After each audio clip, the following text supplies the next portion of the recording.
अहमदनगरमध्ये खासदार निलेश लंके यांच्या नेतृत्वाखाली सुरू असलेल्या मवियाच्या शेतकरी जनआक्रोश आंदोलनाचा आजचा तिसरा दिवस आहे।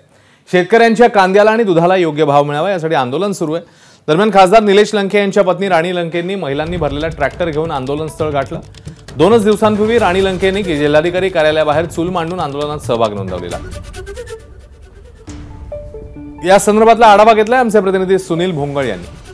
शेतकऱ्यांच्या कांद्याला आणि दुधाला योग्य भाव मिळावा या मागणीसाठी खासदार निलेश लंके हे मागच्या 3 दिवसापासून जिल्हाधिकारी कार्यालयासमोर आंदोलन करत आहेत। आणि आज जर आपण बघितलं तर त्यांच्या पत्नी राणी लंके यांनी महिलांनी भरलेला ट्रॅक्टर घेऊन थेट मोर्चा जो आहे तर तो जिल्हाधिकारी कार्यालयापर्यंत आणलेला आहे। आपण थेट त्यांच्याशी बोलणार आहोत। आपण महिलांनी भरलेला ट्रॅक्टर घेऊन इथं मोर्चा काढलाय, काय भावना आहेत, नेमकी काय मागणी आहे? आज आमच्या आंदोलनाचा तिसरा दिवस आहे। जोपर्यंत सरकार आमच्या शेतकऱ्यांच्या मागण्या पूर्ण करत नाही तोपर्यंत हे आंदोलन असं चालू राहील। आणि आज हजारो संख्येने या ठिकाणी ट्रॅक्टर शेतकरी बांधव या ठिकाणी घेऊन आले आहेत। आणि मी सुद्धा स्वतः एक महिला असून सर्व आमच्या महिला भगिनी या ठिकाणी मी स्वतः ट्रॅक्टरमध्ये घेऊन आले। आणि हे आंदोलन अजून आज तर शांत स्थितीने चाललेलं आहे, पण अजून जर आज काही झालं नाही तोडगा निघाला नाही तर आम्ही हे आंदोलन अजून तीव्रतेचं होईल आणि उद्या जर चक्का जाम होईल हे आंदोलन। आणि असंच पुढे हे आंदोलन चालू राहील जोपर्यंत आमच्या शेतकऱ्यांच्या मागण्या पूर्ण होत नाही तोपर्यंत। एकंदरीत जर बघितलं तर शेतकऱ्यांच्या मागण्या जोपर्यंत पूर्ण होत नाही तोपर्यंत हे आंदोलन असं सुरू राहील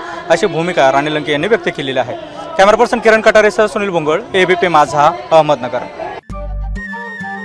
नमस्कार। मन शुद्ध तुझं ही वेगळ्याच प्रकारची मालिका तुम्हा सगळ्यांना खूप आवडली होती। याचा दुसरा सीझन कधी येणार अशी विचारणा झाली। प्रतीक्षा संपली आहे मित्रांनो, येतोय मन शुद्ध तुझंचा दुसरा सीझन। होई मन शुद्ध तुझं।